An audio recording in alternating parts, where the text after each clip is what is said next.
The Let Kashmir Decide movement is bringing to you a brand new show on JKTV where you will get the latest updates and analysis into the situation in Indian-occupied Kashmir. Modi and the Indian government want the world to believe that all is well in Indian-occupied Kashmir, but that is decidedly not the case. Join us and different guests every Thursday for insight into the latest developments in the Kashmiri freedom struggle. Good evening. Thank you for joining us. My name's Claire Bidwell. I'm a primary school teacher and a human rights activist in Scotland. I'm here again tonight with Mary Scully, a human rights activist and political writer in the USA. And we're delighted tonight that our guest is Parveen Khan. I'm a community activist worker. I'm working with the Kashmiri community in Crawley in the UK. Good evening, Mary. How are you? Good evening. Are you well? I am. Good. And I know you're really looking forward to speaking to Parveen, aren't you, and learning more about her? Yeah. And good evening, Parveen. How are you? Good evening, Claire and Mary. I'm good, thank you very much. Yeah, it's had a stressful day, but I'm good and I'm back on form. Thank you. Right, brilliant. That's good to hear. Well, we're going to explore in tonight, aren't we, the encounters that have been happening. You know, they're increasingly building in Kashmir. We've seen it again over this last week. So Mary is going to go into discussion with you with that so that it keeps that focused. I can duck in and dive out wherever I feel I might have something to say, but that will keep us forward. So yeah, we're looking, obviously we're concerned about this, the rising increase of this. We've also seen you know, Indian policemen die this week, and you know, we want to see the stop of Kashmiri lives, stop killing Kashmiris, but anybody, the life of anybody, and you know, working towards a solution that we often see as working for Kashmiris to have their self-determination, but we need to raise the awareness and build the solidarity. So thank you for joining us, and Mary, over to you. Okay.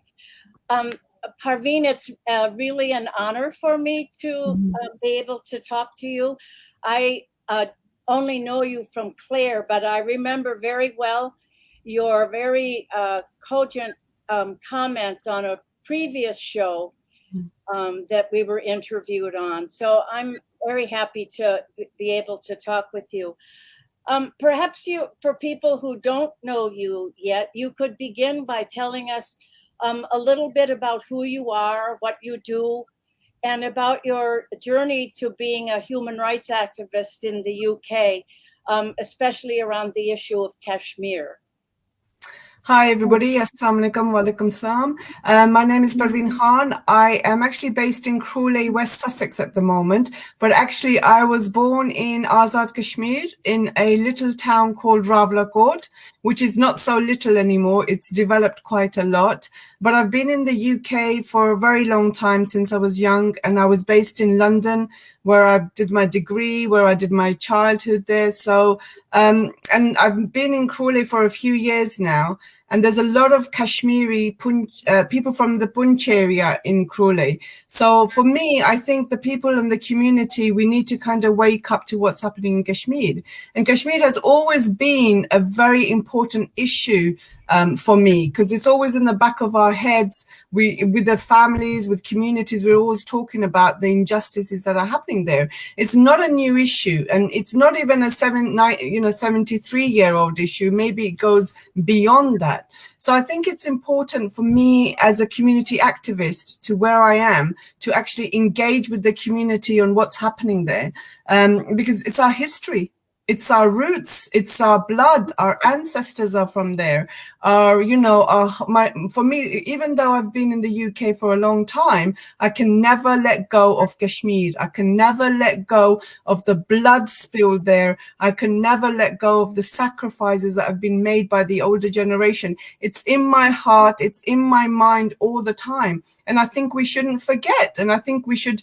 All of us can be community activists, as I am, as you are, Mary, as Claire is, as everybody else that is very much involved in having Kashmir and the votes for Kashmir and the independence and the human rights. We are all activists, and we can be even more if we highlight what is happening in Kashmir at the moment.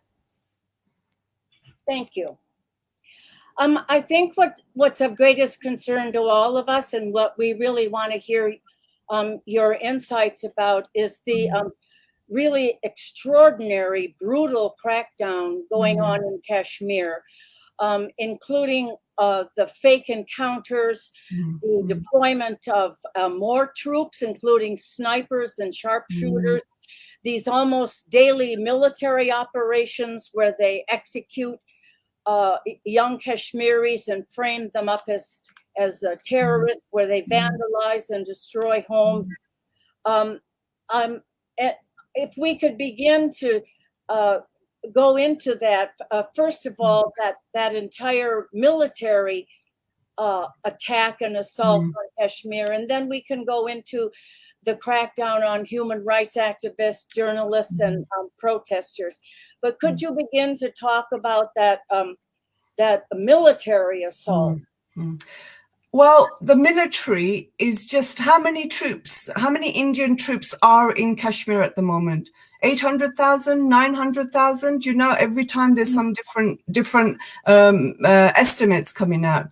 But military, even within the military, you have certain standards. You have certain things that you do, you know, even if it's a Geneva Convention, or even you have certain ways and orders you do. What is happening and what the Indian troops in Kashmir are doing is beyond that. It's beyond cruelty. It's beyond inhumanity. It's something that is false, it's wrong, and it's suppression of the people.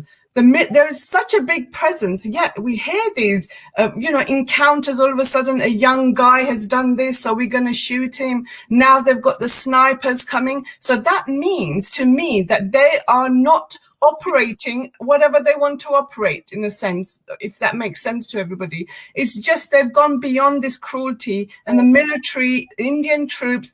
And, you know, there was an Indian soldier that lost his life as well. And as we discuss this, we don't want any blood to be spilled in India, occupied Kashmir. What we want is peaceful solutions. And if the military can't do peaceful solutions, then what are they doing in that part of the world? This is what basically my views and my opinion is. You know, these fake encounters, all of a sudden the youth is, he's going to, kill somebody or blow up somebody. Where is that all coming from? Where are the reports coming from? And remember, whenever we think about history or whatever we're doing now, it's the person that is writing it. So if we're getting, Indian journalists or Indian soldiers or Indian generals telling us that this is what is happening, where is the independent view? Where is that view? If it's a fake encounter, or if something really happened, give us the reports. Give us the proper reports of what is happening. But I think it's just we're going like in a vicious circle. In fake, this boy is doing this, this girl is doing this in Kashmir. What is happening? Give us the proper reports and the proper procedures that the military should be doing. It's all wrong. And I think they're losing a battle. Once they get snipers in, that means they're losing the battle, because now Kashmir is highlighted internationally. And it is due to people like JKTV and Let Kashmir Decide and the social media. It's international. The Indian troops and the Indian government cannot hide what they are doing. They cannot hide what they are doing. And I'm glad that programs are like this, but it's unacceptable. Yeah, Parveen, it's really interesting at the moment. I've got comments coming up here, and there's obviously somebody from India that's piling in loads of comments, and he's talking about, he's proud to be Indian, and that Pakistan is their land, and he's talking about the stories of the Pandits again, which we know were all fake numbers. The proof is out there, and as you said, it's about the narrative. So he's talking about, and what was perfect is you're saying, where's Kashmir's voice? He's an Indian voice, and he's saying Kashmir belongs to India. Where's his democracy in asking Kashmiris, well, hang on a minute, why do you think it belongs to you? What have I not learned? And they're just conjuring up these same stories, talking about being proud to be a secular Indian, when clearly that's not secularism, that's dictatorship. I'm not allowing the comments up on the screen because I'm not, we all know that, but just to let you know that they're there.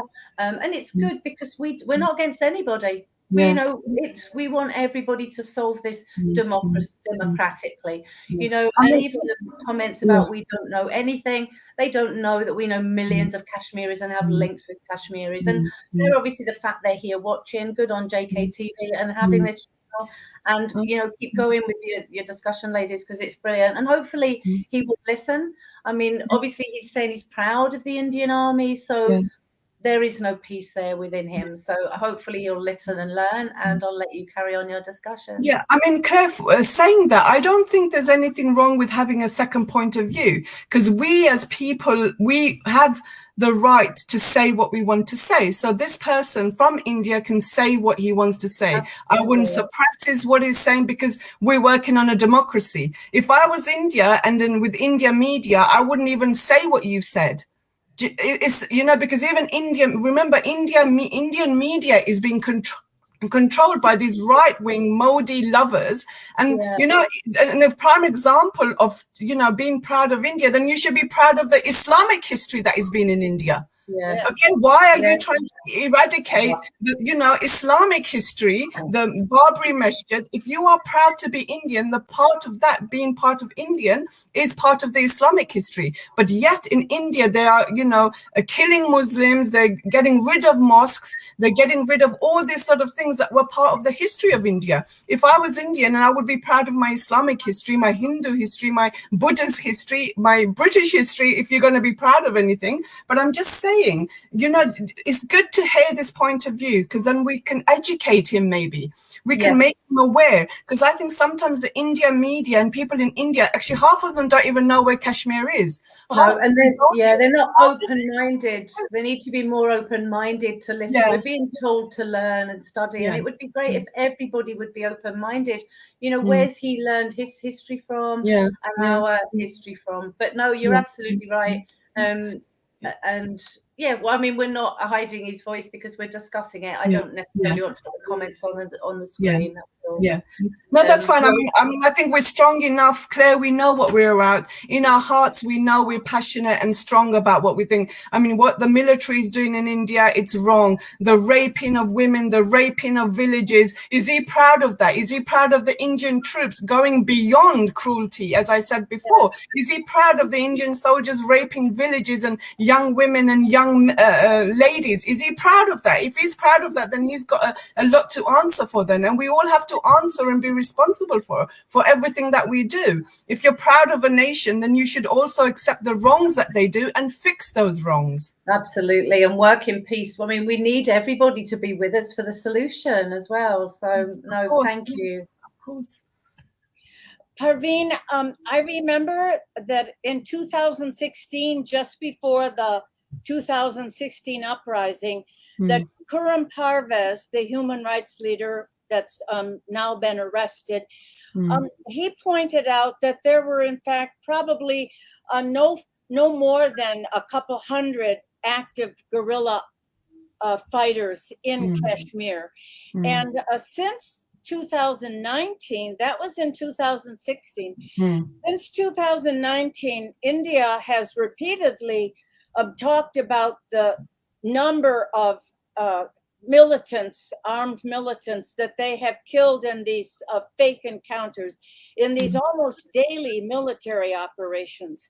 And they use the war on terror rhetoric in order to justify the predations, like you say, beyond savagery in Kashmir. So I'm wondering if you could tell us if you think that terrorism is any real threat, you know, if guerrilla war, I don't even like to use the term terrorism.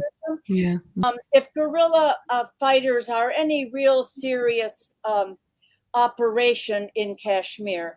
And I don't use terrorism because I believe Kashmiris have a right to defend themselves by any means necessary, even if it's sometimes a little bit misguided.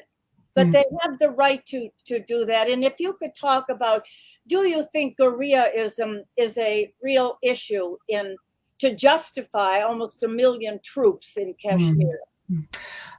You're right about the word terrorism. You're right about the word of guerrilla warfare. These words actually are quite powerful. And you're also right about if somebody is attacking you and you have not got the weapons to attack back, that's where, from my understanding, guerrilla warfare comes. So, and you know, there's certain elements of these elements in Kashmir that have used to happen, but it's not anymore because there's so much Indian troops there. There's so much inhumanity. There's so much different elements of what's going on in India occupied Kashmir at the moment. But it's just, as you were saying, the point is that it's terrorism.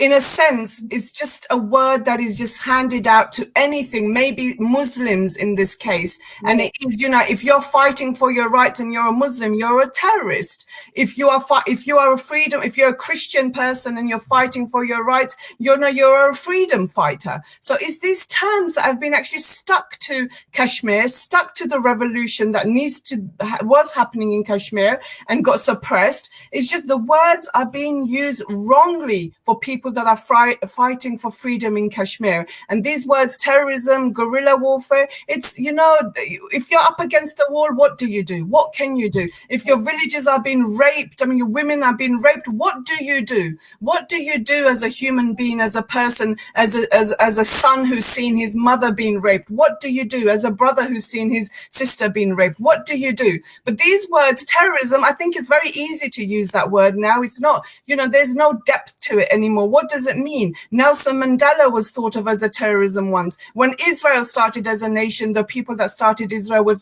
thought of as terrorists. What does terrorism mean? What does guerrilla warfare mean? What does it mean? But when you're up against the wall, when you see so much hardship and so much cruelty, then what can you do? But the military presence is so much there. So where is this guerrilla and terrorism warfare coming? Where are the young men with, you know, Kalashnikovs or whatever? Where are they? If it was so, you know, out there, then why we have so many troops in occupied Kashmir? So well said. Thank you very much. Could you go into this wholesale assault on journalists in Kashmir, on human rights activists, including Karim Parvez, on political leaders like Yasin Malik, on journalists, I should mention Asif Sultan, and on the thousands of young kids who are picked up in these nighttime raids or picked up at protests, picked up and stuck in jails under the Public Safety Act and under the Unlawful Activities Prevention Act. If you could go into how they use that terrorism rubbish against these activists and political I mean, I think that starts with the government in India, with the Modi government. Because remember, we've had previous governments that were wanting a peaceful solution. But because of Modi being in power, he's a right-wing Hindu activist. He wants to erase Islam from India. He wants to get rid of the Kashmiri people of Kashmir in the sense of their roots, their identity, their heritage. He wants to just get rid of them. So I think it starts from the Indian government, actually. And in India, it's not a democracy anymore when you cannot have a freedom of press. One of the biggest things about any democracy is the freedom of press. So if there's something happening, the journalist has the right to expose that and to say what he needs to say, because as a public, we should be informed about what's going on, right or wrong. We should be informed, because I think all this, and with 2019 and the 5th of August that happened, it is from the government of India. It is Modi suppressing freedom of media. Even if you see Indian TV channels now, they're just so right-wing. There's just no truth in what they're saying. Everything is, Pakistan is like this. Pakistan is a terrorist state. We're trying to, get rid of these things. So, that narrative, the Western world is falling for that narrative when they don't see what is actually happening in India. Any nation that suppresses its journalism, its press freedom, books that could be freely printed, that is not a democratic state. So everything that we see in Kashmir, and especially since 2019, it's all from the Modi right-wing Hindu activism that is going on, that nobody has the right, if you're different being a Hindu, you do not have a right to have a nation of your own. You do not have a right to express yourself in the newspapers. You do not have a right to be in the media and everything. But even Mary, even if you look at the Bollywood, I mean, this is quite controversial, but even when you look at Bollywood, how they, do Kashmir, the issue of Kashmir, how they look at Islam, how they look at somebody different to them, it's just not representative of what the true picture of the world or of Islam or of Kashmir is. So it's like I said before, it's cultural wars as well. We're dealing with not just the human rights violation, but we're dealing with culture wars. We're dealing with heritage, roots. We're dealing with culture. And I think this is all impacting on Kashmir. And that's the sad story, that it's not just one thing that is impacting on Kashmir. And Kashmir is like a scapegoat. And it's been used again and again and again to be undemocratic in the state of India. Yes, thank you.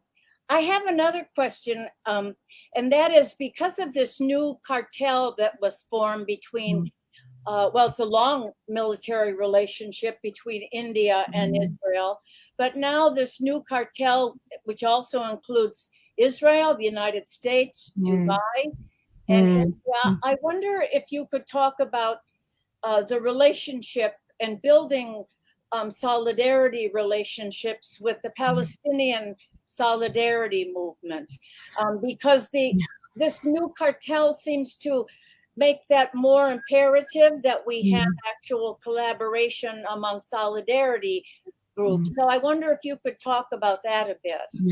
I do a lot on Palestine as well. I do go for, because once again, it's about democracy. Once again, it's the freedom to make choices and the freedom to have free elections and free choices to make. How Palestinians want to live their life, that's, they should have the democracy to do that. How Kashmiris want to live their life, no other power should be suppressing them.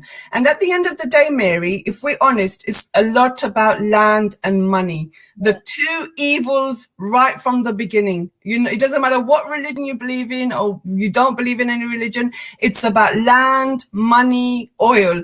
And these countries, I mean, if America is always saying that they're, for human rights and they stand up for democracy, and, they go to wars in other people's countries because they think other countries are not democratic. And, Afghanistan is a prime example. But at the end of the day, it's resources, land, oil, money. That is a priority of most of the governments in the world now. And they just do not care about human rights. They do not care about the poor child, the child in poverty, as long as their oil pipes are going through his village and they're getting the oil and the resources and the money. So we have to admit it, even with Kashmir, even with Palestine, it's all about money, land, oil. And I think we need to say that's not what life is about. That is not how we should be working together.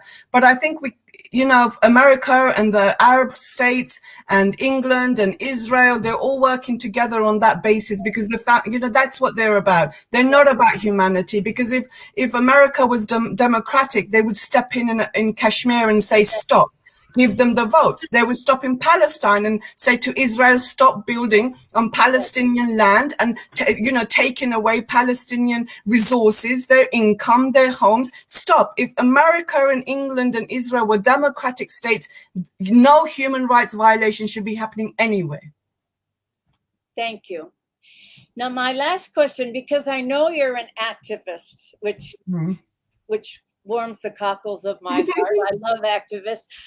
Could you tell us what you think people can do, people in the United States and Europe, all over the world, what we can do to to support the Kashmiri people, to support them, to educate? What do you think we can do? What actually are the activities that you're engaged in Crawley?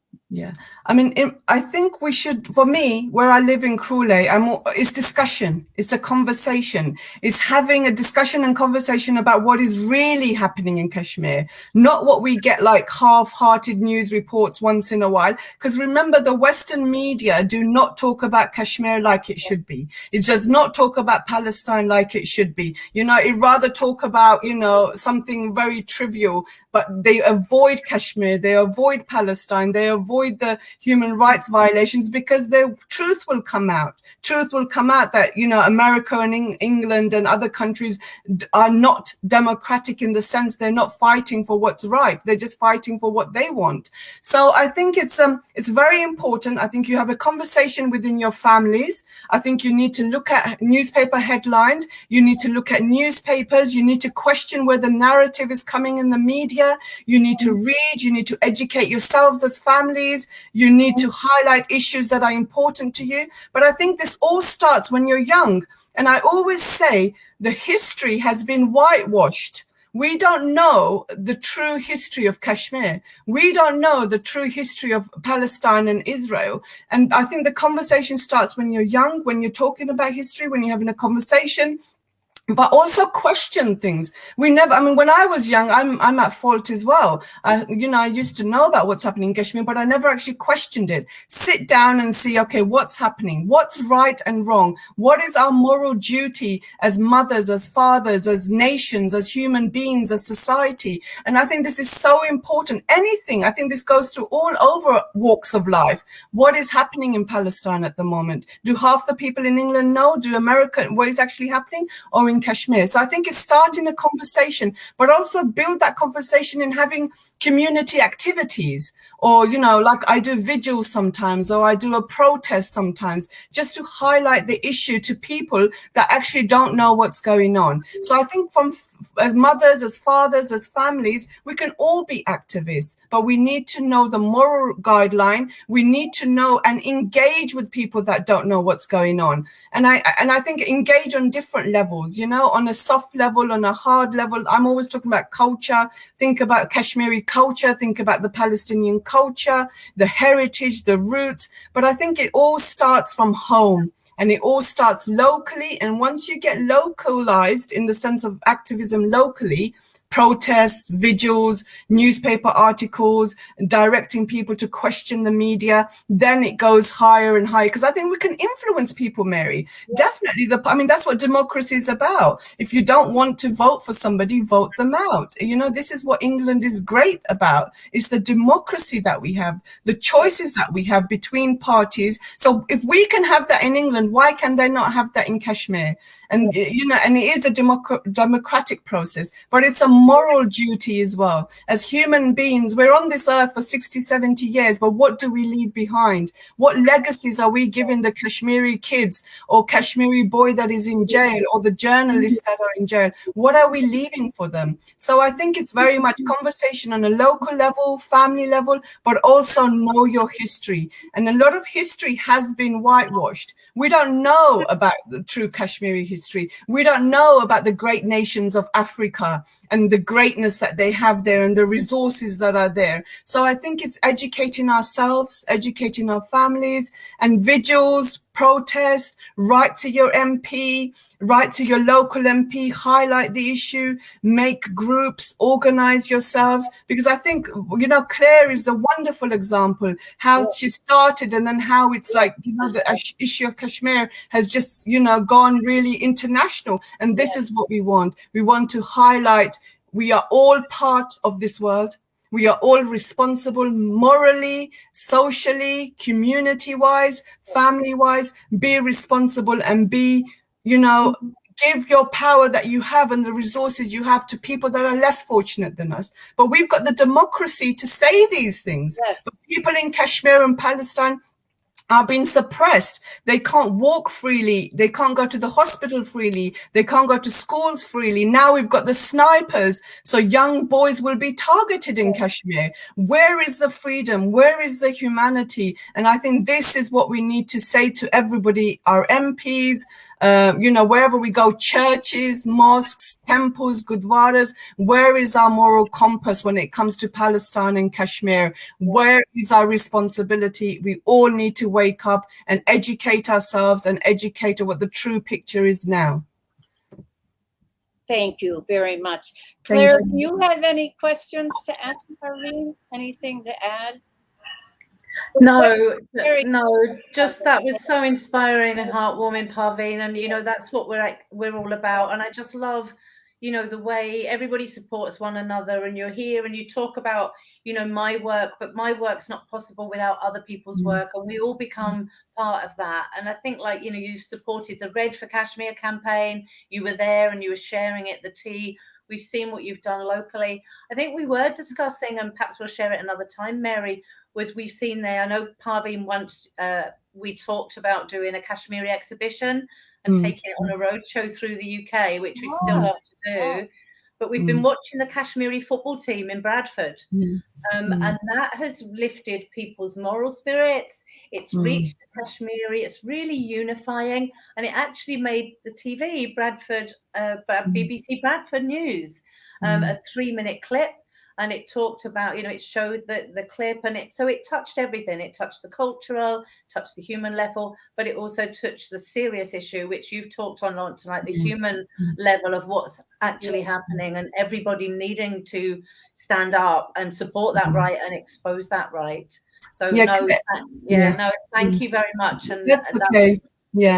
One last point. I just want to say one last point. With all these, we're all different groups that are doing with Kashmir at the moment. So, but my advice is unite. Unite and have one voice, one message. Let Kashmir be free. But Kashmir can only be free if we, as a people who are in democratic countries, who have the resources, who have the power to come on media and show and highlight Kashmiris, unite. Everybody needs to unite and stand up and have one voice. And that one voice will make Kashmir free. Free from suppression, free from Indian troops, free in the sense of freedom of education, freedom of the press. You need to unite, and we need to unite all over the world and make this and highlight this on a bigger stage, on a political, social, cultural stage. And it's only then when we unite and become one and have one voice that we can free Kashmir, just like Nelson Mandela did with South Africa. You know, he was one man and he was powerful and passionate and he sacrificed, and we all need to do that as well. Thank you very much. Couldn't have put it any better, and I think that's a great note to finish on. So Mary, thank you so much for your questions, your insight, your analysis, and Parveen, thank you for giving us so much so much food for thought there. And obviously the way for us to build that unity is to get engaged in our community projects, exactly what we do, and to connect on that human level. So thank you so much from myself, Mary, and Parveen, and everybody at Let Kashmir Decide, and we look forward to seeing you next Thursday. As always, please keep us updated with any news or anything you'd like to share with us, or any ideas that you have. So thank you, and good night. Thank you. Thank you. Thank you.